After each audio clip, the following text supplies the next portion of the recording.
Moving on, we all hate it when the price goes up at the petrol bowser, but as world oil supplies start to stagnate and we hit what's called peak oil, we may look back on $1.50 a litre as the least of our worries. Oil, that is. Black gold.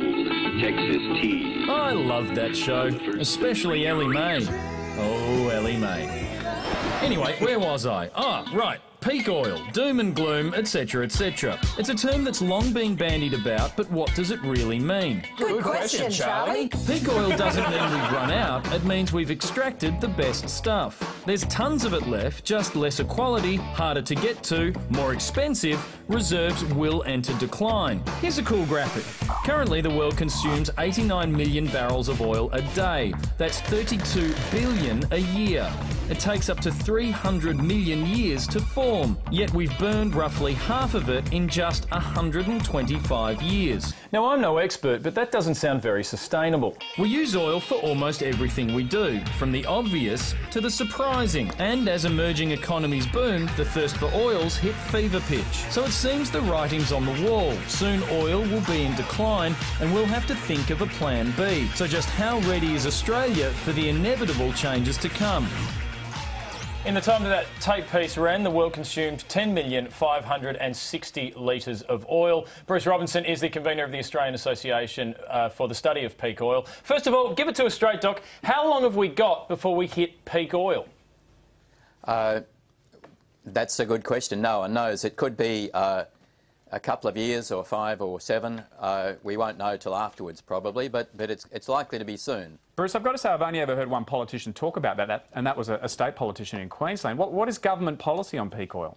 The state and federal government policy on peak oil is very largely to ignore it, hope it'll go away, stick their head in the sand or somewhere else.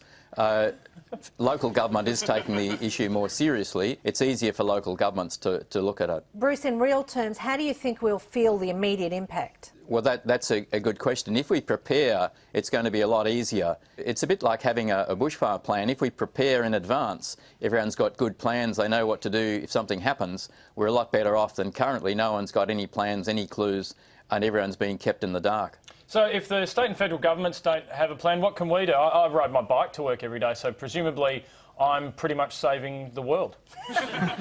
You're not saving the world, but you're keeping yourself fitter and you're helping immunise your sense against automobile dependence. If we're all physically and emotionally attached to our cars, then if suddenly we can't use the cars, it's going to be very hard. If we're all used to walking and riding bikes, public transport, then we're better off. Bruce, you look trustworthy, but I don't want to believe you, to be honest. How confident are you you're right? Oh, well, it's natural, and state and federal governments don't want to believe anything about peak oil. The geology and the engineering is unmistakable. We just can't avoid the idea that the world's been finding less oil since the 1960s. Since the 1980s, the world's been using more oil every year than's been found. Sooner or later, we're going to come to a crunch, and it's likely to be sooner rather than later. So the world runs out of oil. Are we talking about going back to pre-industrial days? I think that's unlikely. The more likely scenario is that we go back to the sort of situation we had in the 1980s or 1970s or 1960s. People still travel then, there were still cars and still aeroplanes, but just a lot less use. If we avoid the wasteful uses of oil and concentrate on the important things like transport of fuel, like bringing in the harvest, and we leave the unimportant things like taking unfit kids to school in obese four-wheel drives when they could walk or ride.